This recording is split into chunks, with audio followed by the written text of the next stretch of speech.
Queridos irmãos e irmãs, que a paz de Cristo esteja sempre presente em vossos corações, em vossa família, em sua casa. E o tema sugerido desse mês é a respeito da fidelidade. Por que ser feliz na nossa caminhada, né? Enquanto casal, no matrimônio. Lembrando que quando a gente fala em fidelidade, é primeiramente fidelidade a Deus, fidelidade conosco mesmo, com os nossos compromissos e depois também, é claro, com o nosso próximo, né? A fidelidade, ela não é egoísta, ela não é sozinha, não é pensar em si, mas ela passa por um âmbito aí bem maior. Então, quando a gente fala nesse matrimônio, é importante refletir algumas coisas. Primeiramente, é contextualizar que sociedade que nós estamos vivendo. Então a gente vai percebendo que nossa sociedade ela é patriarcal. O que é uma sociedade patriarcal? Que ela é constituída por nós homens. O homem que dita, o homem que manda, o homem que faz tudo acontecer, e a mulher acaba pegando esse papel passivo na sociedade. Tanto é que nós temos uma sociedade que, desde a época de Cristo e muito antes, que é machista. A gente encontra muitas questões na própria Bíblia, né, de machismo. Então, assim, é importante saber qual é o meio, a sociedade, a influência, a educação que nós tivemos em relação ao papel do homem e o papel da mulher.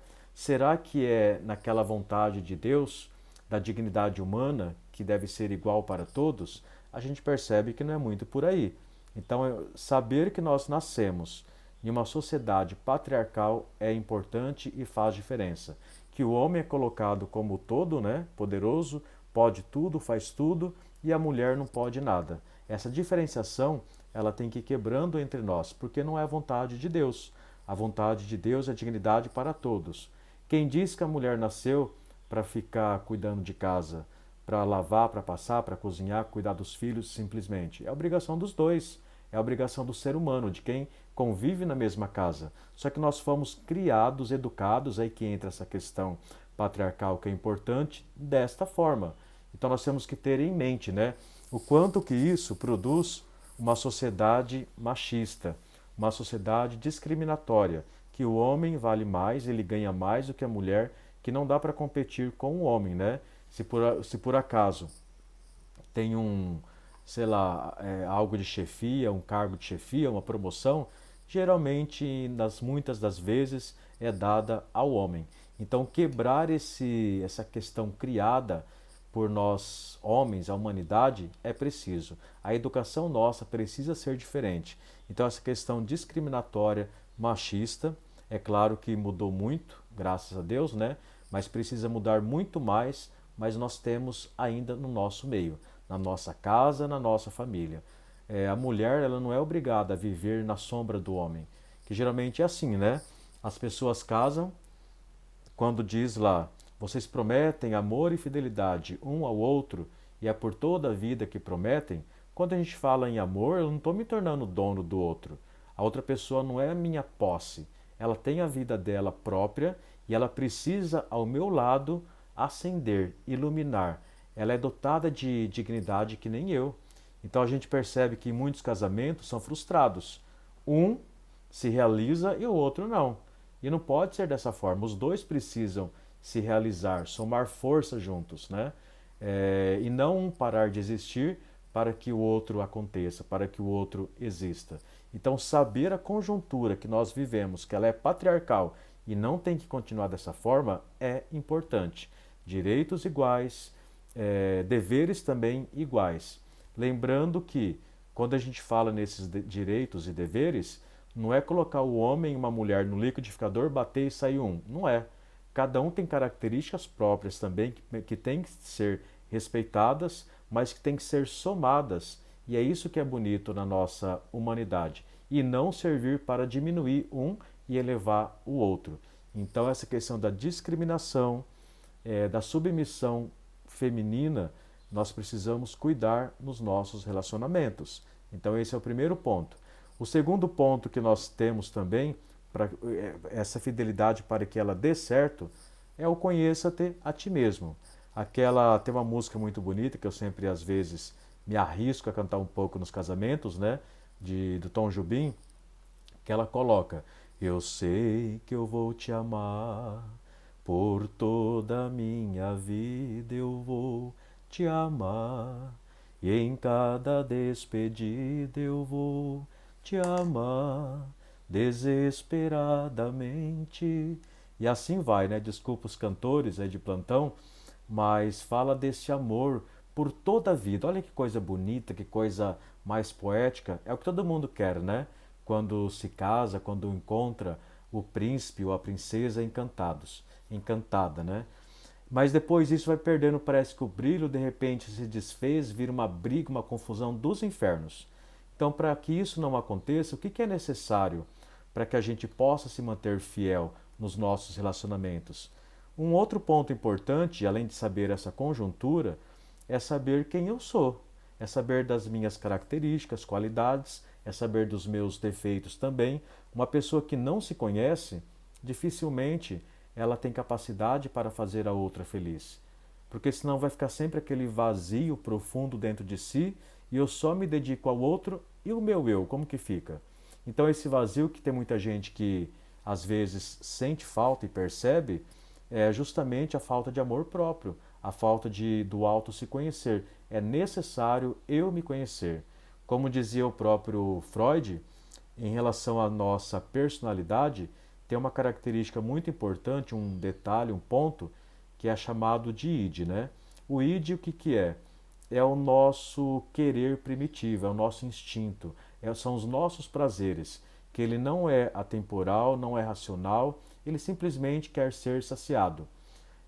Uma figura que caracteriza muito bem isso é a própria criança, que ela chora, ela esperneia, ela quer porque quer ser saciada.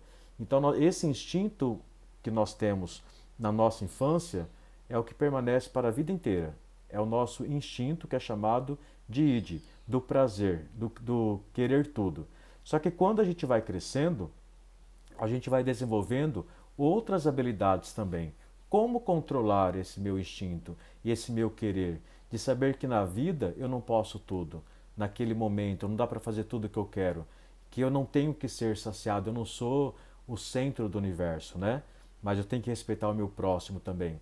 Então, a partir do momento que eu me conheço, eu tenho possibilidade de me abrir também ao meu próximo, a fazer também uma pessoa feliz. Senão eu caio num egoísmo completamente. Quando eu falo desse mundo patriarcal, geralmente leva-se a esse egoísmo, de que o homem, eu preciso ser saciado, eu preciso ser feliz na minha vida, e a outra pessoa tem que me atender. Senão eu mato, senão eu apronto e assim vai, né? Então a importância de um bom relacionamento, de ter a fidelidade, é o autoconhecimento. Eu me conhecer. Saber que a outra pessoa que está comigo, ela não tem que viver debaixo do meu pé. Ela tem que se potencializar também. Os dois precisam crescer, se potencializar, ser felizes. E não simplesmente eu ser feliz e acabou.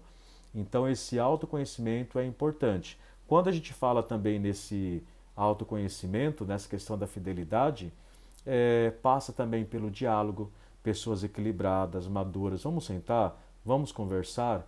O que falta muito hoje em dia para que a fidelidade aconteça é a questão do diálogo. Geralmente nós não temos tempo para nada, somos mais envolvidos com o nosso celular, com a nossa mídia, com as redes, né, com os aplicativos da vida, do que com quem está do nosso lado. O que a outra pessoa está pensando? Eu tenho que me preocupar se ela está bem, se não está, não é só para me atender. Então, às vezes, eu sou mais casado com o celular do que com quem está do meu lado, né? Então, a gente vai deixando esse diálogo de lado, vai deixando os papéis de marido e de mulher de serem exercidos, vai se confundindo tudo.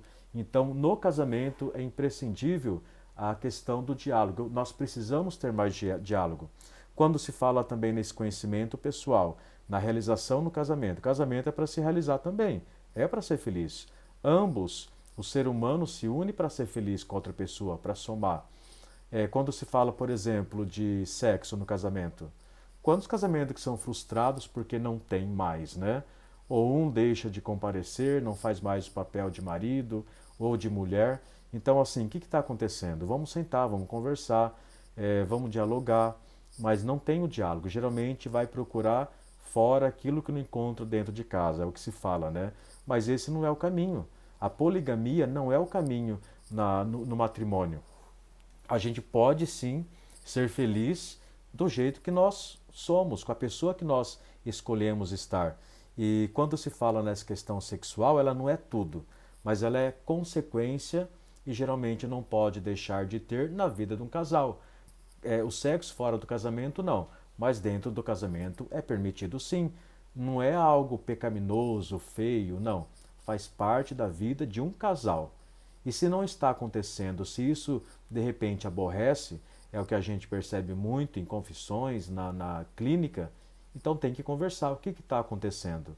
Quantas mulheres que têm as suas relações sexuais com seus maridos e são infelizes?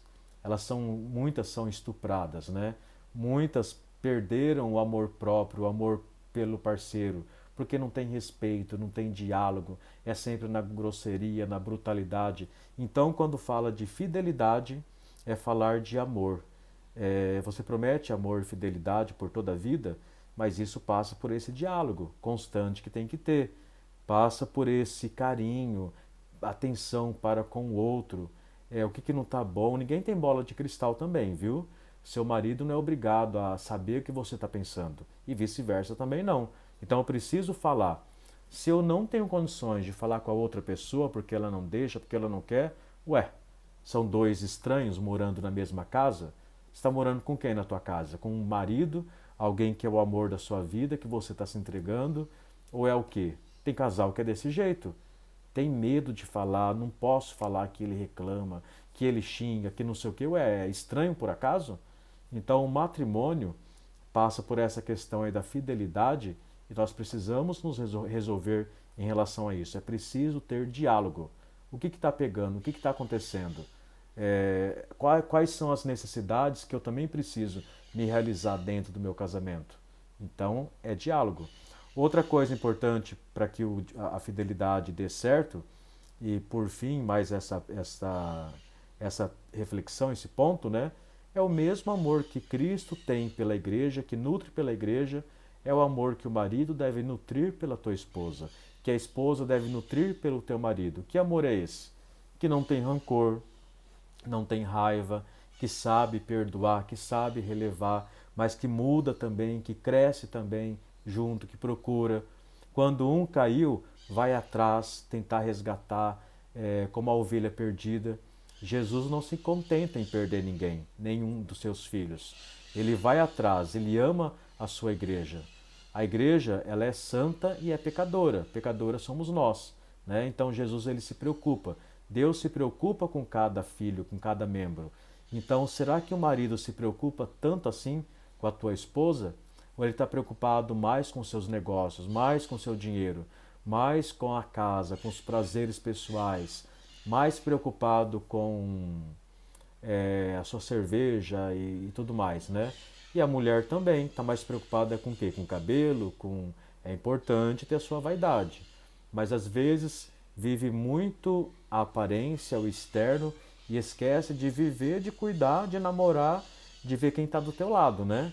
Então, assim, da mesma forma que Cristo amou e ama a igreja, se preocupa, não deixa perder, é a mesma forma que o marido em relação à esposa, a esposa em relação ao seu marido. Eu espero ter contribuído, pelo menos ter colocado um pouco mais de lenha na fogueira, né? Mas são coisas que precisam ser refletidas. Qual é o contexto que nós estamos vivendo? Isso é imprescindível. É um contexto patriarcal, que não deixa de ser machista e discriminatório e tratar o outro como submisso. Principalmente se no caso aí é a mulher, né? O segundo ponto, a respeito desse diálogo, né? Do conhecer-se a si mesmo. Eu preciso me conhecer. E o terceiro ponto, a respeito da mesma forma que Cristo, ele trata a igreja, é a forma que um deve tratar o outro. Com amor, com respeito, com diálogo, com perdão. É esse amor que não tem fim, que se entrega ao outro. E não ao contrário, que a gente vê que é egoísta, que pensa apenas em si mesmo. Certo? Que Deus abençoe a todos vocês, hoje e sempre, em nome do Pai, do Filho e do Espírito Santo. Amém. Até a próxima e uma boa e fecunda reflexão para todos vocês.